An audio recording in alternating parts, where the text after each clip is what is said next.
প্রিয় কর্মরত এবং অবসরপ্রাপ্ত কর্মচারী বন্ধুরা, এখন কর্মী সমাজের সবথেকে গুরুত্বপূর্ণ প্রশ্ন confederation of state government employees and others versus state of West Bengal and others অর্থাৎ ডিএ মামলায় কর্মীপক্ষের জয় সম্পর্কে আমরা এতটা আত্মবিশ্বাস কেন দেখাচ্ছি। 2022 সালের 28শে নভেম্বর প্রথম মামলাটি মহামান্য সুপ্রিম কোর্টে ওঠে। তারপরে জাস্টিস ঋষিকেশ রায়, জাস্টিস দীনেশ মাহেশ্বরীর বেঞ্চ এই মামলাটা শোনেননি এবং জাস্টিস দীপঙ্কর দত্ত একটা কারণ দেখিয়ে এই মামলা থেকে সরে যান। কিন্তু এই দীর্ঘ তারিখ পে তারিখ সংস্কৃতির পর্বে আমরা একটা অত্যন্ত গুরুত্বপূর্ণ অবজারভেশন পেয়েছিলাম। সেই অবজারভেশনটা হচ্ছে যে রাজ্য সরকার আজকে এসএলপি দাখিল করেছেন। 2018 সালে রায় হয়েছে কলকাতা হাইকোর্টে, DA is a legally enforceable right of the employees. তার বিরুদ্ধে কোনো চ্যালেঞ্জ মামলা সুপ্রিম কোর্টে সরকার করেননি। শুধু তাই নয়, সেই মামলার প্রেক্ষিতে কলকাতা হাইকোর্টে ওই একই বেঞ্চে একাধিক রিভিউ পিটিশন করে রাজ্য সরকার এই মামলার রায়কে একটা লিগ্যালিটি দিয়ে দিয়েছেন। এতদিন পরে কেন এসএলপি? এরপরে চলে আসুন 4, 5, 6 এবং 7ই আগস্ট 2025 জাস্টিস সঞ্জয় কারোল এবং জাস্টিস পি.কে. মিশ্রের বেঞ্চ যে ম্যারাথন শুনানি করেছেন মূল মামলার, সেই মামলায় এই দুই বিচারপতির কতগুলি পর্যবেক্ষণ আমি তুলে ধরছি।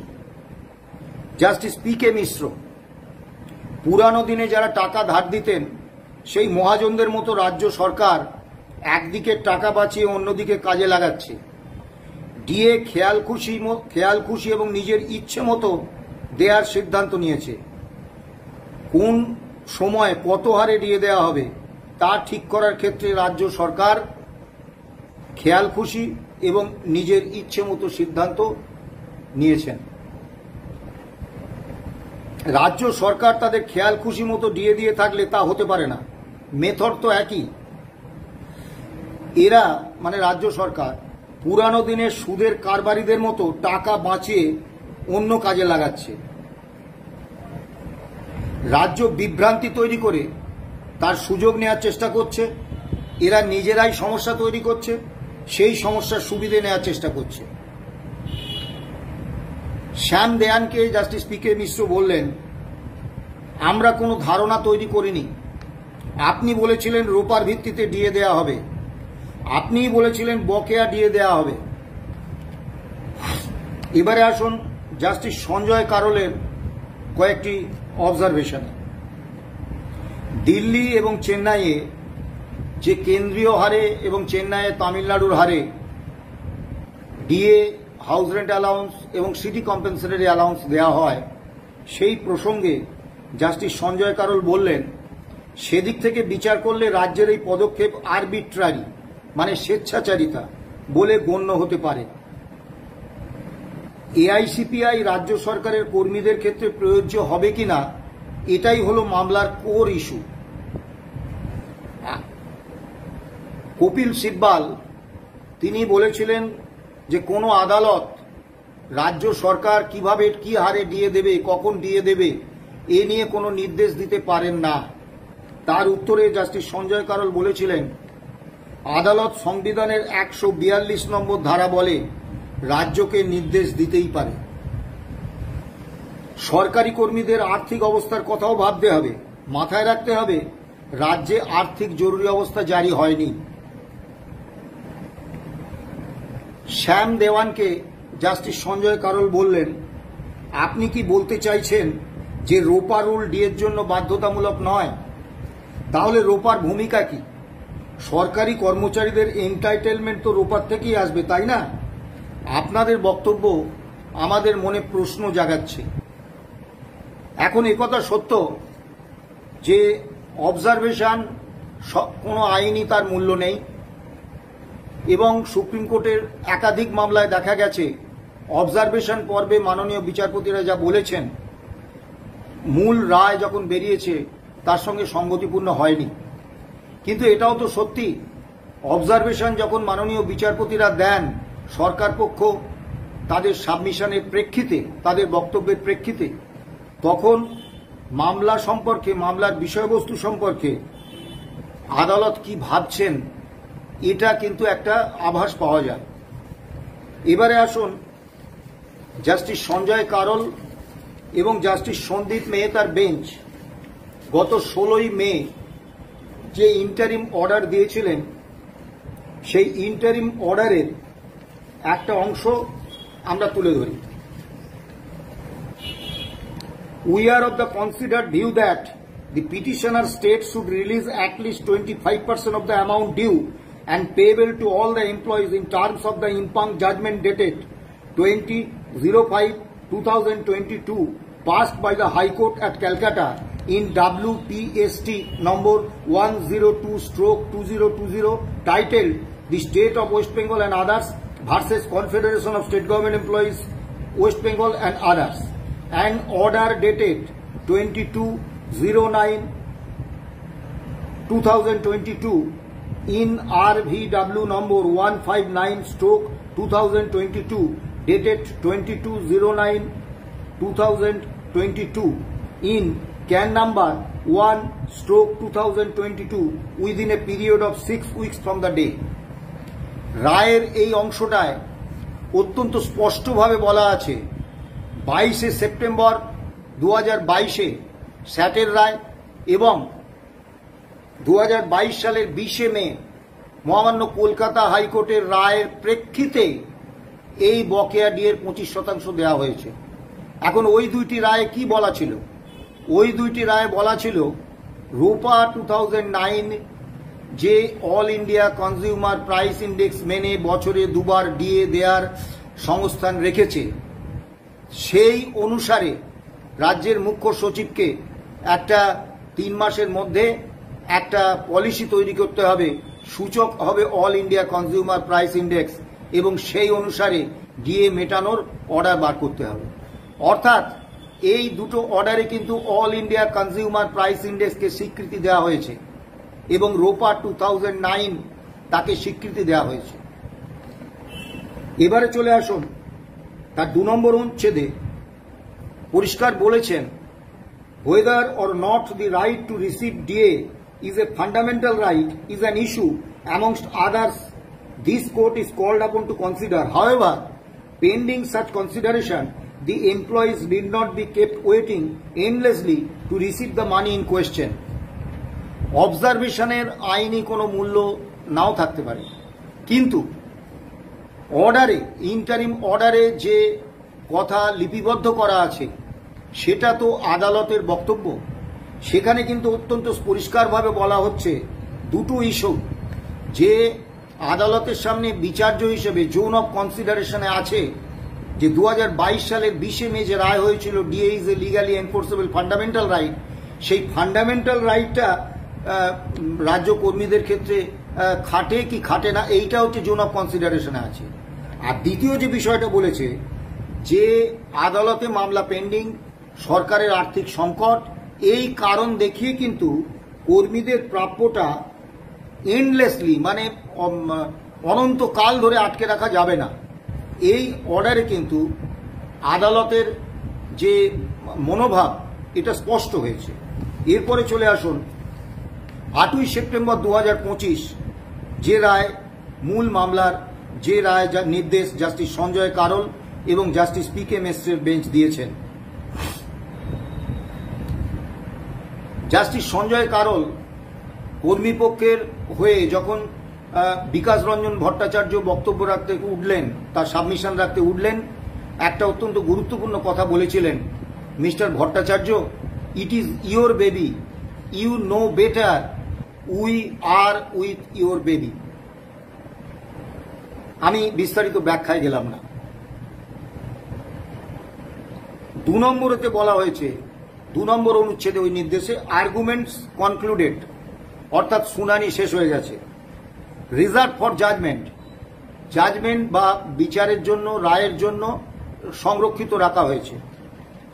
4 নম্বর অনুচ্ছেদে বলা হচ্ছে, let the petitioners file their fresh written submissions comprehensive in nature dealing with all aspects argued before us within a period of 2 weeks. Respondents shall comprehensively respond to the same within a period of 1 week thereafter. অত্যন্ত গুরুত্বপূর্ণ বিষয়টি। কি বলা হয়েছে? সরকার পক্ষের মাননীয় আইনজীবীরা মাননীয় বিচারপতিদের সামনে যা যা বলেছেন, অতিরিক্ত কোনো বিষয় নয়, যা বলেননি তা নয়, যা যা এই যাবৎকালে বলেছেন তার একটা কম্প্রিহেন্সিভ রিটন সাবমিশন 2 সপ্তাহের মধ্যে করতে হবে। এবং রেসপন্ডেন্টস, যারা রেসপন্ডেন্ট, 3টি সংগঠন এই মামলায় রেসপন্ডেন্ট এবং আরও 5 জন ব্যক্তি কর্মচারী এই মামলায় রেসপন্ডেন্ট। একটি মঞ্চকে তারা এই মামলায় যুক্ত হওয়ার জন্য আবেদন করেছিলেন, সুপ্রিম কোর্ট সে আবেদন খারিজ করে দিয়েছিলেন। তারা শুনানিতে অংশগ্রহণ করতে পারবেন এই সুযোগ সুপ্রিম কোর্ট তাদের দিয়েছিলেন। তারা কিন্তু এই মামলার রেসপন্ডেন্ট নন। তা যারা রেসপন্ডেন্ট তারা comprehensively respond to the same, অর্থাৎ সরকার পক্ষ যে সাবমিশনটা করবেন রিটেন সাবমিশন, তাতে রেসপন্ড করবেন। তার মানে সরকার পক্ষ ওই সাবমিশন করার পরে সেটা কিন্তু আমাদের কাছে দেবেন। আমরা সেই রিটেন সাবমিশন দেখে আমাদের যা সাবমিশন সেটা আমরা তৈরি করব। অর্থাৎ শেষ বক্তব্যটা রাখার সুযোগ মহামান্য আদালত কিন্তু আমাদের দিয়েছে। এবারে আসুন একটু পিছিয়ে যাই।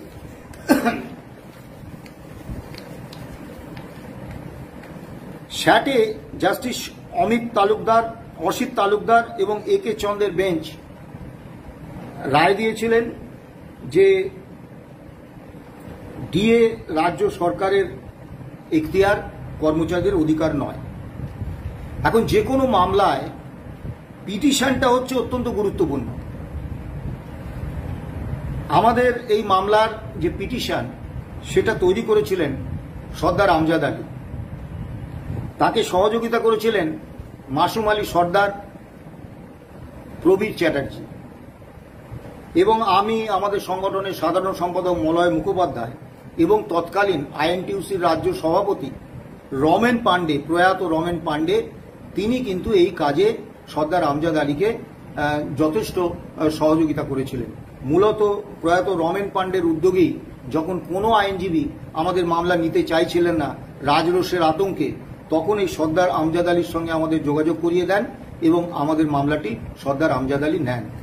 এই পিটিশনটা এত সুন্দর এবং নিশ্চিতভাবে সর্দার আমজাদ আলী তৈরি করেছেন যে আজ পর্যন্ত 6টা মামলার রায় হয়েছে। রাজ্য সরকারের বাঘা বাঘা আইনজীবীরা সওয়াল করেছেন, কিন্তু সেই পিটিশনে, নিশ্ছিদ্র পিটিশনে এমন কোনো ছিদ্র খুঁজে পাননি যেখান থেকে কালনাগিনী গিয়ে ছোবল মারতে পারে কর্মীপক্ষকে।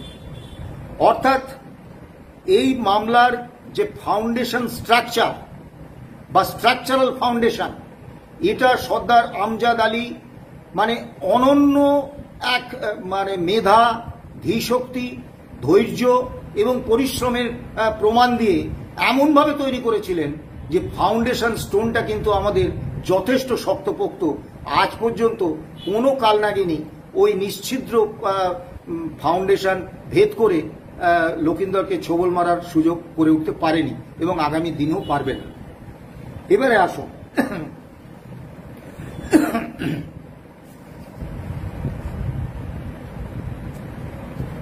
কলকাতা হাইকোর্টে একটি মামলার কথা আমি উল্লেখ করব। The high court employees welfare association versus state of West Bengal. এই মামলায় কলকাতা হাইকোর্টের মাননীয় বিচারপতি নিশিতা মাত্রে এবং তপেশ মুখার্জির বেঞ্চ বলেছিলেন, moreover the demands of the employees have been pending for almost 10 years. It is strange that the government, West Bengal state government, still puts forth same beaten excuse after these years for not accepting the merger, namely lack of funds. Expectation to be paid salary at a reasonable level is tuned within employees of other courts is justified. অর্থাৎ অন্যান্য হাইকোর্টে যে হারে বেতন দেয়া হচ্ছে সেই বেতন কলকাতা হাইকোর্টের কর্মচারীদের ক্ষেত্রে প্রযোজ্য হওয়া হচ্ছে ইজ জাস্টিফাইড, এবং বলেছেন তারা ওই একই এক্সকিউজ, বিটন এক্সকিউজ দিয়ে যাচ্ছেন যে ল্যাক অফ ফান্ডস। অর্থাৎ এই মামলার নির্দেশ থেকে দুটি বিষয় স্পষ্ট, যে হাইকোর্ট কর্মচারীদের ক্ষেত্রে মহামান্য আদালত মনে করেছিলেন যে অন্যান্য হাইকোর্টে যে বেতন ক্রম এবং যে সুযোগ সুবিধে সেখানকার আদালত কর্মচারীরা পাচ্ছেন সেইটা কলকাতা হাইকোর্টের ক্ষেত্রে প্রযোজ্য হওয়া ইজ জাস্টিফাইড। দ্বিতীয়, এবং অর্থের যে অর্থনৈতিক সংকট যে একটা সেম বিটন এক্সকিউজ, এটা কিন্তু স্পষ্ট করে দিয়েছিলেন। এরপরে আসুন, শ্রমবিরোধ নিষ্পত্তি আইন 1949 এর 2(s) ধারা, এখানে বলা আছে কায়িক বা মানসিক যে কোনো ধরনের শ্রমই করা হোক সংশ্লিষ্ট সকলে এই আইনের অধীনে, তাই সরকারি কর্মীরাও শ্রমিক। তা সরকারি কর্মীরা যদি শ্রমিক হন, তাহলে ইন্ডাস্ট্রিয়াল কোর্ট বোম্বের বস্ত্রশিল্পে কর্মরত শ্রমিকদের চলতি মুদ্রাস্ফীতির হারে দিয়ে দেওয়ার যে রায় দিয়েছিলেন, সেই রায় রাজ্য কর্মীদের ক্ষেত্রেও কিন্তু প্রযোজ্য। কারণ কায়িক বা মানসিক যে কোনো ধরনের শ্রমিক করা হোক সকলেই শ্রমিক এবং শ্রমবিরোধ নিষ্পত্তি আইন 1949 অধীন। এবারে সংবিধানের 23 নম্বর ধারায় বেগার খাটানো নিষিদ্ধ। বেগার খাটানো মানে হচ্ছে কম পারিশ্রমিকে বা বিনা পারিশ্রমিকে জোর করে কাজ করিয়ে নেওয়া। এবং এই সংক্রান্ত একটা গুরুত্বপূর্ণ পর্যবেক্ষণ আমি পড়ছি। DA is given for compensating rise in market price and the rise in price index affects both the central and state government employees, both being administrative machinery of government. One machinery is getting the up-to-date DA, while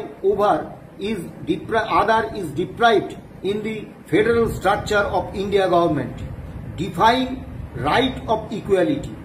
অর্থাৎ কেন্দ্রের কর্মচারীরা all India consumer price index মেনে DA পাচ্ছেন, রাজ্যের কর্মচারীরা পাচ্ছেন না। এটা হচ্ছে সংবিধানের যে সাম্যের অধিকার 14 নম্বর ধারা, সেটাকে লঙ্ঘন করছে। The central government has passed the fiscal responsibility and budget management act 2003 in the parliament, which are mandatory for state governments to sign and adopt the same. Lastly, both government of West Bengal and Kerala have adopted the FRBMA. The FRBMA directs clearly to cut down unnecessary expense in non-planned expenditure except establishment costs. That is, establishment cost includes salary, pay, allowances for the government employee. But on the contrary, the government of West Bengal doing exactly the opposite thing, that is no restriction of unnecessary expenses in non-planned expense. বলার কিছু নেই, যেটা বারবার বলা হয়ে থাকে যে রাজ্য সরকার মেলা খেলা বিভিন্ন অকাজে অপব্যয় করে যাচ্ছেন। কিন্তু এই অবজারভেশনে বলা হয়েছে যে FRBMA যেহেতু সকল রাজ্যের ক্ষেত্রে ম্যান্ডেটারি, তাই রাজ্য সরকার এটা করতে পারেন না। 1987 সালের 18 ডিসেম্বর রাজ্যের অর্থ দপ্তর 13,600 নামে একটা আদেশনামা প্রকাশ করেছিলেন। এই আদেশনামায় বলা হয়েছে যে 1/4/1979 থেকে কেন্দ্রীয় হারে রাজ্য কর্মীদের দিয়ে দেওয়ার অধিকারটা রাজ্য স্বীকৃতি দিয়েছে। এখন কেন্দ্রীয় হার বলে তো কিছু হয় না, কেন্দ্র all India consumer price index মেনে দিয়ে দেয়। কাজেই 1/7/1979 থেকে এটা আমাদের অধিকার হিসেবে আমরা পেয়ে আসছি। 1994 সালে 10ই নভেম্বর 10,683 এই অর্ডারটা বার করেছিলেন অর্থ দপ্তর, রাজ্যের অর্থ দপ্তর। সেখানে কিন্তু দিল্লিতে কেন্দ্রীয় সরকারি কর্মীদের হারে এবং মাদ্রাজে তামিলনাড়ু সরকারি কর্মীদের হাতে ডিএ দেওয়ার একটা সংস্থান রাখা হয়েছে। অর্থাৎ কর্মচারীদের একটা অংশকে অল ইন্ডিয়া, কারণ দুটো জায়গাতেই all India consumer price index মেনে দিয়ে দেওয়া হয়, অল ইন্ডিয়া কনজিউমার প্রাইস ইন্ডেক্সের স্বীকৃতি দিয়েছে। এবার আসুন 5th পে কমিশন, যেটা পূর্বতন বামফ্রন্ট সরকার বসিয়েছিলেন, তার 10 নম্বর অনুচ্ছেদের 2 নম্বর প্যারাগ্রাফে যে অবজারভেশনটা দেওয়া হয়েছে, যে সুপারিশটা করা হয়েছে, সেটা বলি। Now we first deal with the DA due to unabated pressure of inflation in the economy. The real value of salary periodically fixed by the pay commission gets continuously eroded with the passage of time. Thus arises the need for payment of DA so as to protect this loss. এবং বছরে দুবার all India consumer price index মেনে DA দেওয়ার সুপারিশ এই পঞ্চম রাজ্য বেতন কমিশন করেছিলেন। এখন বেতন কমিশনের সুপারিশ রাজ্য সরকার মানতে বাধ্য নয়, তারা মানতেও পারেন, নাও মানতে পারেন, আংশিক মানতে পারেন। কিন্তু পূর্বতন বাম সরকার সংবিধানের 309 নম্বর ধারায় rules and allowances pay off government employees অর্থাৎ রোপা রুলস 2009 তৈরি করেছিলেন। এই রোপা রুল 2009 যেহেতু সংবিধানের 309 নম্বর ধারার মেনে করা হয়েছে, 309 নম্বর ধারার অধীনে করা হয়েছে, তাই রোপাতে রাজ্য সরকার যা যা সংস্থান রেখে গেছেন, এটা হচ্ছে একটা কনস্টিটিউশনাল কমিটমেন্ট বা সাংবিধানিক প্রতিশ্রুতি। সেটা কি? যে all India consumer price index মেনে বছরে দুবার ডিএ দেওয়া হবে এবং তারা 16% ডিএ দেওয়ার একটা সংস্থান বাজেটে রেখে গিয়েছিলেন এবং ওই all India consumer price index মেনে। এখন এইটা সরকারের পরিবর্তন হতে পারে, শাসক দলের, বামফ্রন্টের সরকার, তৃণমূলের সরকার, এরকম হয় না। সরকার একটা কন্টিনিউইং বডি, শাসক দলের পরিবর্তন হয়। এই কন্টিনিউইং বডি যে কনস্টিটিউশনাল কমিটমেন্ট সংবিধানের 309 নম্বর ধারায় রোপা 2009-এ পূর্বতন সরকার করেছেন, সেটি মানতে বাধ্য। এবারে আসুন আমরা এই মামলায় কি পেয়েছি। কলকাতা হাইকোর্টের মাননীয় বিচারপতি নিশিতা মাত্র এবং তপব্রত চক্রবর্তী ডিভিশন বেঞ্চ তাদের চাপে 1/1/2018 থেকে 15% ডিএ ঘোষণা করতে বাধ্য হন রাজ্য সরকার। তারপরে অনারেবল জাস্টিস দেবাশিস করগুপ্ত এবং শেখর ববি সরাফের ডিভিশন বেঞ্চের চাপে 1/1/2019 থেকে 25% ডিএ পুরানো বেতনক্রমের উপর আমরা পেয়েছি, রাজ্য সরকার দিতে বাধ্য হয়েছে। অর্থাৎ এই 40% ডিএ পুরানো বেতনক্রমের উপর আমরা পেয়েছি কোনো আন্দোলনের ফলে নয়, মহামান্য কলকাতা হাইকোর্টের নির্দেশে। এবং 2022 সালে এই মামলাটা বর্ষ সেরা মামলা হিসেবে বিবেচিত হয়েছে। আমরা মামলাটা কেন করেছিলাম? একটা ট্রেড ইউনিয়ন সংগঠনের সব থেকে গুরুত্বপূর্ণ বিষয় হচ্ছে তারা আন্দোলনের মাধ্যমে দাবি আদায় করে আনবেন। কিন্তু এই সরকার ক্ষমতায় আসার পরেই 2012 সালের 10ই জানুয়ারি পুলিশ কর্মচারীদের ইউনিয়ন করার অধিকারটা কেড়ে নিলেন, যে অধিকারটা তাদের দেওয়া হয়েছিল 1923 সালে যখন ব্রিটিশ সরকার ক্ষমতায়। অর্থাৎ আমরা বুঝে গেলাম যে এই সরকারটা ব্রিটিশ সরকারের ক্ষেত্রেও কর্মচারীদের অধিকার এবং দাবি দেওয়ার প্রশ্নে ব্রিটিশ সরকারের থেকেও খারাপ। তারপর একে একে বিভিন্ন দপ্তর থেকে ইউনিয়ন করার অধিকার কেড়ে নেওয়া হলো। নবান্ন বা বিভিন্ন গুরুত্বপূর্ণ সরকারি ভবনে যে কোনো ধরনের আন্দোলন, পোস্টারিং, এমনকি বক্তব্য রাখা বা আলোচনা করা সমস্ত নিষিদ্ধ ঘোষণা করা হলো। এবং এমন একটা পরিস্থিতি তৈরি করা হলো যে পরিস্থিতিতে আন্দোলনে কর্মচারীদের সংগঠিত করা তো দূরস্থান, দাবির কথাটা উল্লেখ করাটাই অপরাধ বলে বিবেচিত হলো। এবং 2012 সালের 28শে ফেব্রুয়ারি রাজ্য কোঅর্ডিনেশন কমিটি একটি ধর্মঘট ডাকে। বিভিন্ন সংগঠন, আমাদের সংগঠন সহ সেই ধর্মঘটকে সমর্থন করেন। সেই ধর্মঘট ভাঙার জন্য ব্রেক অফ সার্ভিসের মতো নজিরবিহীন শাস্তিমূলক পদক্ষেপের খাড়া এই সরকার নামিয়ে আনলেন। সেই ধর্মঘটটা বলতে দ্বিধা নেই, কর্মচারী সমাজ সরকারের এই রোষকে প্রতিহত করতে পারেননি, সেই ধর্মঘট ব্যর্থ হয়েছিল। এবং তারপর এমন একটা পরিস্থিতি তৈরি হয়ে গেল, আমার এবং আমাদের সংগঠনের সাধারণ সম্পাদক মলয় মুখোপাধ্যায়ের বিরুদ্ধে 2012 সালের 13ই এপ্রিল ওই সরকার পক্ষ সিএমও, চিফ মিনিস্টার্স অফিস, 3 জন মহিলা অফিসারের শ্লীলতাহানি সহ অত্যন্ত কুৎসিত বিভিন্ন অসত্য অভিযোগে জামিন অযোগ্য ধারায় মামলা আনলেন। এবং এমন একটা আতঙ্কের পরিবেশ তৈরি হলো যে আমরা বুঝলাম যে আন্দোলন করাটা খুব কঠিন হয়ে পড়েছে। তাই কৌশলগত অবস্থান হিসেবে আদালতে ডিএর অধিকারটা প্রতিষ্ঠা করা দরকার। আমরা মূলত 3টি উদ্দেশ্যেই মামলা করেছিলাম। 1, আইনিভাবে কর্মীদের ডিএর অধিকারকে প্রতিষ্ঠা দেওয়া।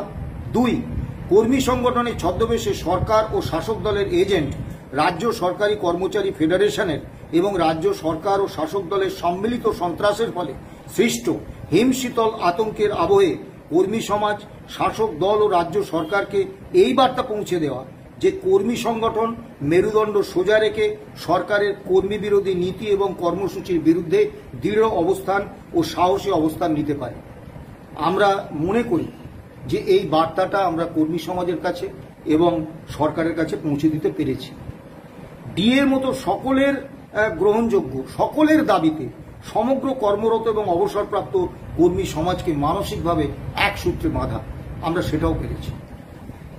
এবারে আমরা নিশ্চয়ই আশা করব এবং আমরা আশা করি যে মহামান্য সুপ্রিম কোর্টে অন মেরিট মামলার রায় হবে এবং এই ক্ষেত্রে সরকার পক্ষের যে বক্তব্যগুলো ছিল, 1 নম্বর, যেহেতু ডিএ অন্যান্য রাজ্য সরকারও দেয়, শুধু পশ্চিমবঙ্গ সরকারকে কোনো নির্দেশ দিলে হবে না।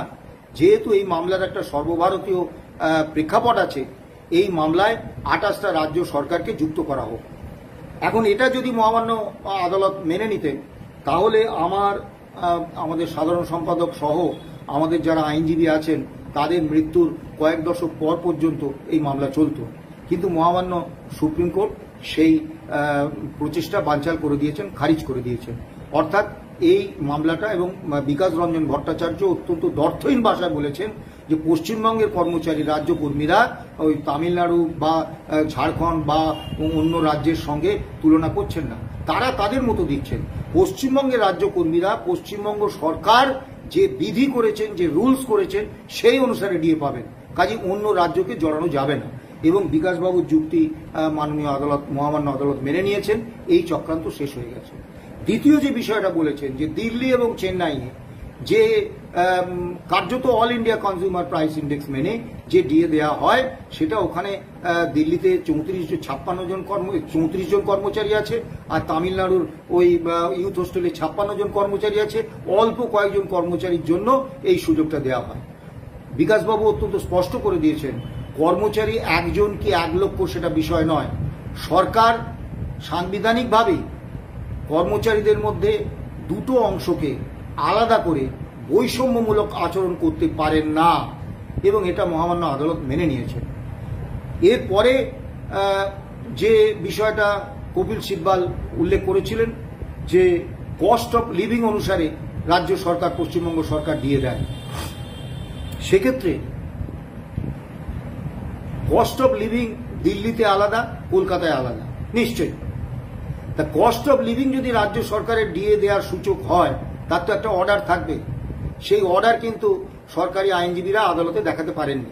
দ্বিতীয় বিষয়, ধরুন পুরুলিয়া, জলপাইগুড়ি, বাঁকুড়া, উত্তর দিনাজপুর, দক্ষিণ দিনাজপুর, সুন্দরবন, বিভিন্ন প্রত্যন্ত অঞ্চল, দার্জিলিং আর কলকাতা, সব জায়গায় তো কস্ট অফ লিভিং সমান নয়, আলাদা আলাদা।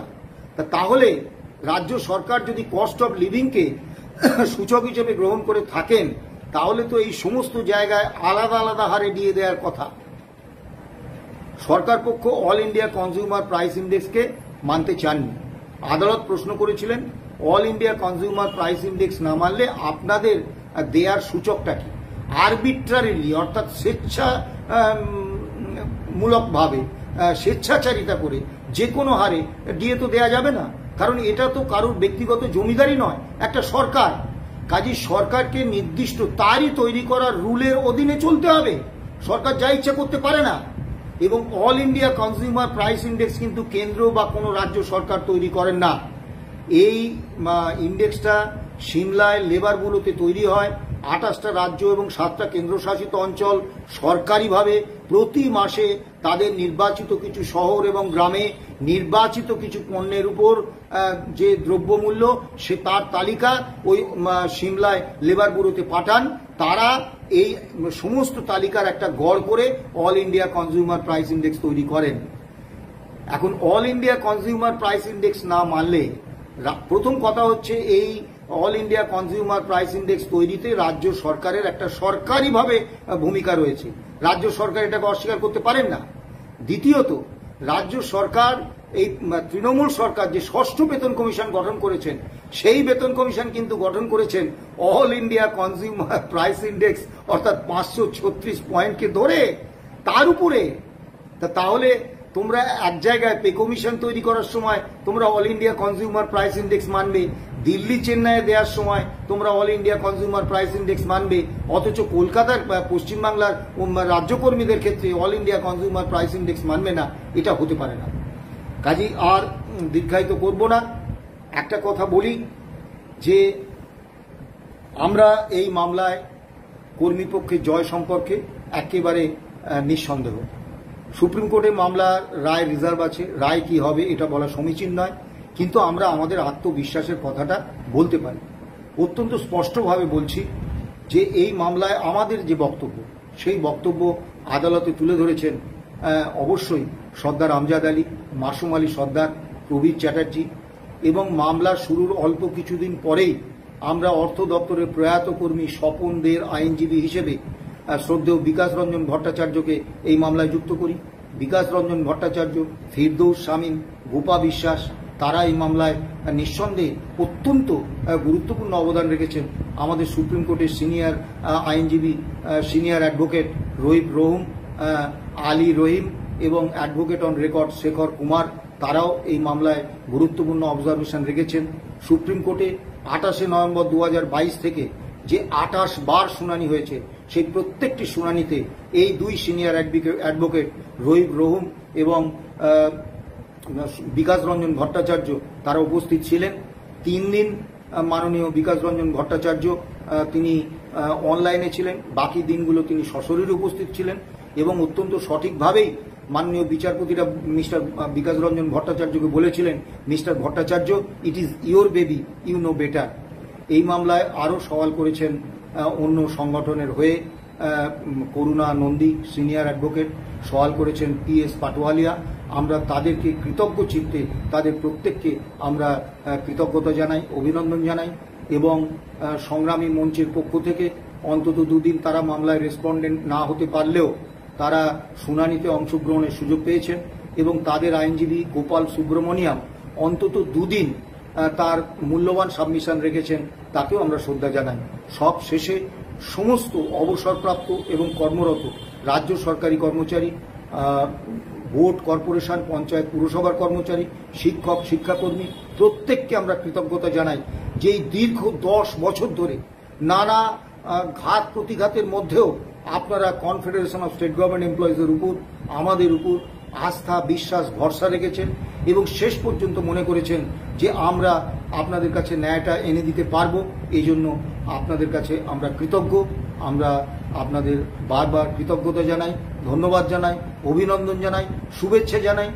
তবে দুর্ভাগ্য, 2016 সালে আমরা যখন মামলাটা করেছিলাম তখন কর্মরত এবং অবসরপ্রাপ্ত যেসব কর্মচারীরা আমাদের সঙ্গে ছিলেন তাদের অনেকেই আজ আর নেই, এবং এই মামলার রায় যখন বেরোবে তখন হয়তো আরও কিছু কর্মচারীকে আমরা বা অবসরপ্রাপ্ত কর্মচারীকে হারাবো। এটা দুর্ভাগ্য। তারা আদালতের দীর্ঘসূত্রতার কারণে এবং সরকারের কর্মচারী বিরোধী একটা অনড় অবস্থানের কারণে তারা মামলার রায়টা দেখে যেতে পারলেন না, মামলার সুফল তারা পেলেন না। তাদের উদ্দেশ্যে আমরা শ্রদ্ধা জানাই, তাদের আত্মা শান্তি কামনা করুক। এবং সবশেষে বলবো যে আদালতের মাধ্যমে আমরা একটা গুরুত্বপূর্ণ দাবি আদায়ের লড়াইয়ে নিশ্চয়ই সাফল্য পেয়েছি এবং এই মামলার রায় শুধু পশ্চিমবাংলার রাজ্যকর্মীদের ক্ষেত্রে নয়, সারা ভারতবর্ষে সমস্ত রাজ্যকর্মীদের ক্ষেত্রে এটা একটা গুরুত্বপূর্ণ মাইল ফলক। কারণ এই মামলার রায়কে দেখিয়ে আমাদের ধারণা, আমাদের বিশ্বাস যে আগামী দিনে কর্মচারীরা বিভিন্ন রাজ্যে সেখানকার রাজ্য সরকার যদি all India consumer price index মেনে ডিএ দিতে আপত্তি করে বা ডিএ না দেয়, তখন তারা কিন্তু আইনি লড়াইটা করতে পারবেন। কিন্তু আমার দীর্ঘ 42-43 বছরের কর্মী সংগঠনের সংগঠক হিসেবে কাজ করার অভিজ্ঞতা থেকে বলছি, কর্মচারী সংগঠনের কাছে কিন্তু আন্দোলনই হচ্ছে সব থেকে গুরুত্বপূর্ণ অস্ত্র। কাজেই সরকার পক্ষ মালিক তারা সবসময় চাইবে যে কম মজুরি দিয়ে, কম বেতন দিয়ে, কম সুযোগ সুবিধে দিয়ে দাবিয়ে রেখে কর্মীদের দিয়ে কাজ করিয়ে নেওয়া। তা এবং আপনারা জানেন এই সরকার 600 টাকা বেতনে পঞ্চায়েত ট্যাক্স কালেক্টরদের কাজ করায়, 1666 টাকা বেতন দিয়ে মিড ডে মিল ওয়ার্কারদের কাজ করায়। জীবিকা সেবকরা 8 বছর কোনো বেতন পাচ্ছেন না। নামমাত্র বেতনে কৃতদাস সুলভ মানসিকতায় বিভিন্ন চুক্তি নিযুক্ত কর্মীদের দিয়ে সরকারি কাজ করিয়ে নিচ্ছেন বিভিন্ন নামে। তাদের না আছে কোনো প্রভিডেন্ট ফান্ড, না আছে কোনো পেনশন, না আছে কোনো ইনক্রিমেন্ট, না আছে কোনো মেডিকেল, না আছে কোনো ছুটি, নামমাত্র বেতন দিচ্ছেন।